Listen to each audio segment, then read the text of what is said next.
The amount of work and the quality of work that I do, because I know that I am good at this and I am highly, highly trained and I have a lot of experience, what I am paid for what I do and what I know and how I do that is not comparable to my friends in the private sector.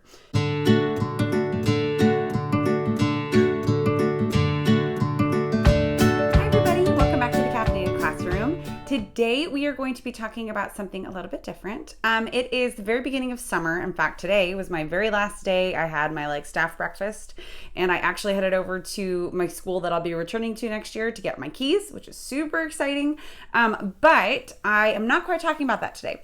Today, I am talking about money, which is probably not the most comfortable thing to talk about, but it's super, super important. We've had in our country, just even in the past few months, we've had a lot of talk of money having to do with educators and salaries, and budget is always a huge thing. It's like this horrible looming thing always in the spring, wondering about next year's budget and what that means for programs for our kids and for our educators. So Megan over at Too Cool for Middle School and LaTawnya from Smartie Style decided to create kind of a collaboration of sorts. And so they are both teachers in Southern California, just like myself. And so I've decided to kind of hop on this train so that I can add my 2 cents. They've got a series of different questions that I'm going to be answering all about being a teacher and what that means financially. One unique thing, I guess, well, it's not that unique considering so many of my friends are like this too. My husband and I are both teachers.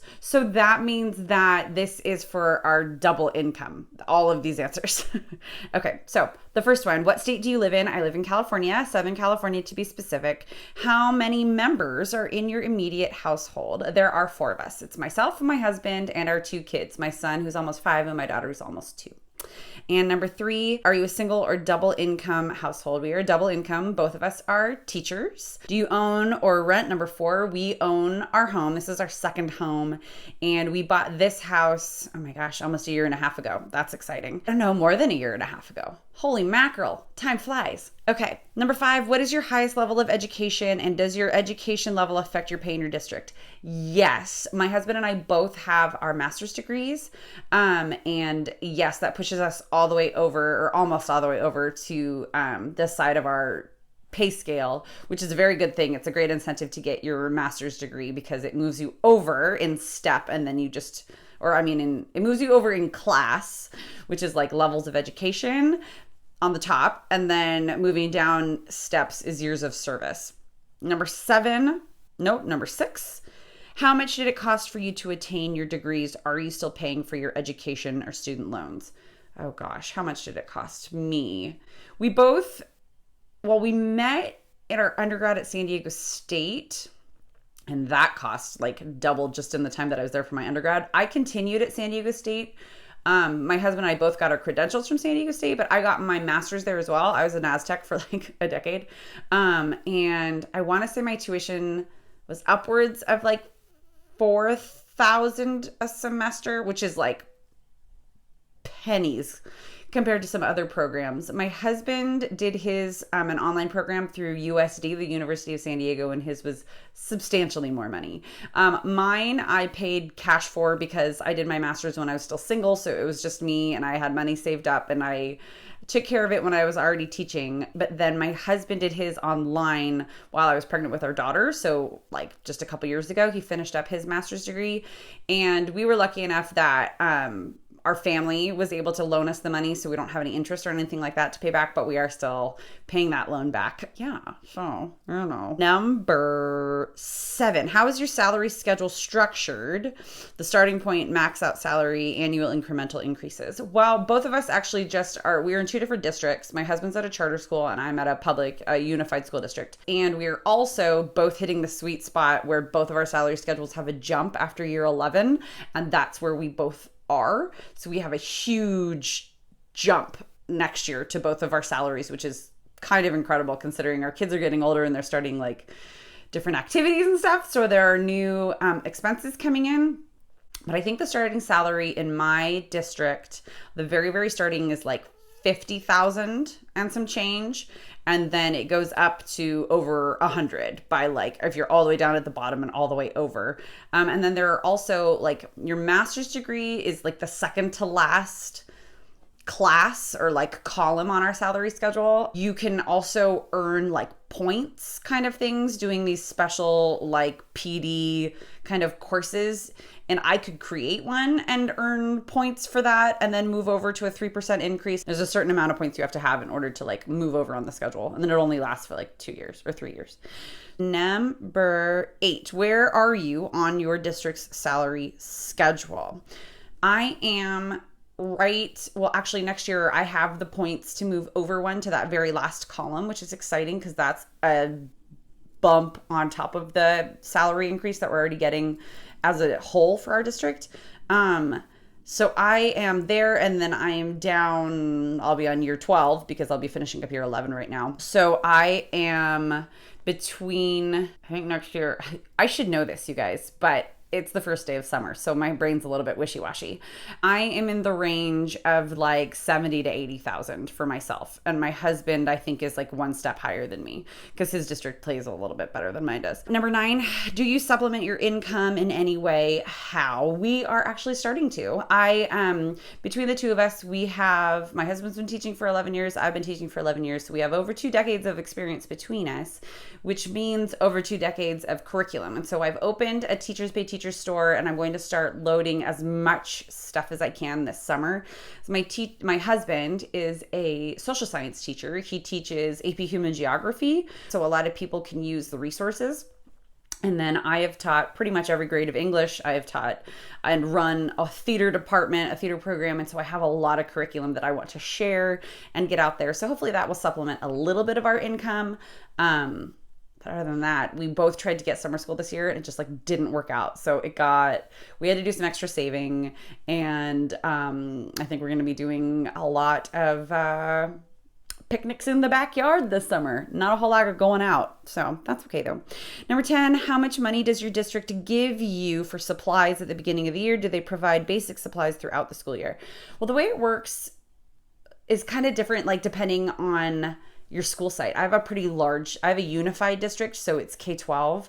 So every site is different. But like at my site, we get a departmental budget, and then normally the department chair will just like order whatever everybody needs and then like house all the supplies. And that's kind of how that works out. I know that we all have like copy budgets. We might get some money from like PTSA or something like that, like the Parent Teacher Student Association. I don't think so. It's been a few years since we actually like had that as our situation. So it's pretty much just through our department chair. They'll order whatever we need and then we have it all put in. But I mean, you guys know how teachers are. We all buy our own stuff anyways, and we like go and troll the dollar spot at Target and see what we can find. It's, I'm not unique in that one. I know that much. Let's see. Number 11. Do you have additional deductions taken from your paycheck for retirement, union dues, etc.? Yeah. Our union dues is like $100 a month for each of us, if not a little bit more. Yeah, retirement comes out. We also save for the summer because my husband and I are both on 11-month pay. So we don't get paid in July. We get paid at the end of June. We get paid at the end of August. So like August 15th always gets a little bit scary. Number 12, do you feel your current salary is enough for you to make ends meet and live comfortably? It is. We are comfortable. We are fine. We are not scraping by, but we are also over a decade into teaching, and we both have our master's degrees. That said, we also live in a very expensive area. So do I think that I could be making more to be a little bit more comfortable? Absolutely. Have we taken a single vacation as a family? No. I mean, there's like all of these things that kind of go into it. I have 2 little kids. So like, do I really want to put them on an airplane? No, but I couldn't really afford it even if I wanted to. So, oh well. Number 13, are there any financial goals that you are still working towards? Yeah, we are pretty much out from under buying our house, and we're able to breathe a lot easier with that, and having a pay raise and a salary schedule bump next year is going to feel really, really nice, because I think we'll be able to put more money away to try and take like a big family vacation in a few years, maybe have my kids see an airplane from the inside for the first time and like go to Hawaii or something like that when our kids are a little bit older and we can save for that. Yeah, those are kind of our big financial goals. We also bought ourselves a fixer-upper, so we've been doing a lot of work on our house. A lot of our financial goals are towards like projects, and then from there we're figuring out how to like save for a vacation. Number 14, what is the biggest piece of financial advice you would offer someone considering teaching? Here's the thing. At least where I live in San Diego, the pay isn't amazing. The amount of work and the quality of work that I do, because I know that I am good at this and I am highly, highly trained and I have a lot of experience, what I am paid for what I do and what I know and how I do that is not comparable to my friends in the private sector. My friends in the private sector who are just as good at what they do and they provide just as high quality of like their own work are paid at a very high, like a much higher rate. But I also knew that going into education. And here's the trade-off. Like, you have to understand, I had 2 babies for free. I didn't have to pay anything because my insurance is so good. So like the benefits are amazing to be a teacher. At least my health benefits are phenomenal. And I would never say, yeah, save a few bucks by not contributing to your union. Like, that would be a terrible idea because crazy things happen, especially in our society that is so excited for lawsuits and like sensational things to happen. I would hate to see somebody try and save $100 a month and not pay their union dues and then have something horrible happen and not get backed up, or get laid off and not have any process through which to try and like find another job through a union. Like, it's invaluable. You really need that support. The other thing I would say is find work during the summer. I mean, yeah, summer is our time off, but like, okay, so take a week off just like every other working person in the world and then get back to work. Trust me, I've been there where I'm like, I need time away so that I can feel like a person again before I go back to work in the fall. I totally get that. But like shutting down for 2 months might not be, which is kind of like what we figured out and found out. And so we've had to save for that because it's really, really hard to get summer school, and being an educator during the summer might not be an option. You might have to work summer camp like I had to do when I was first out there.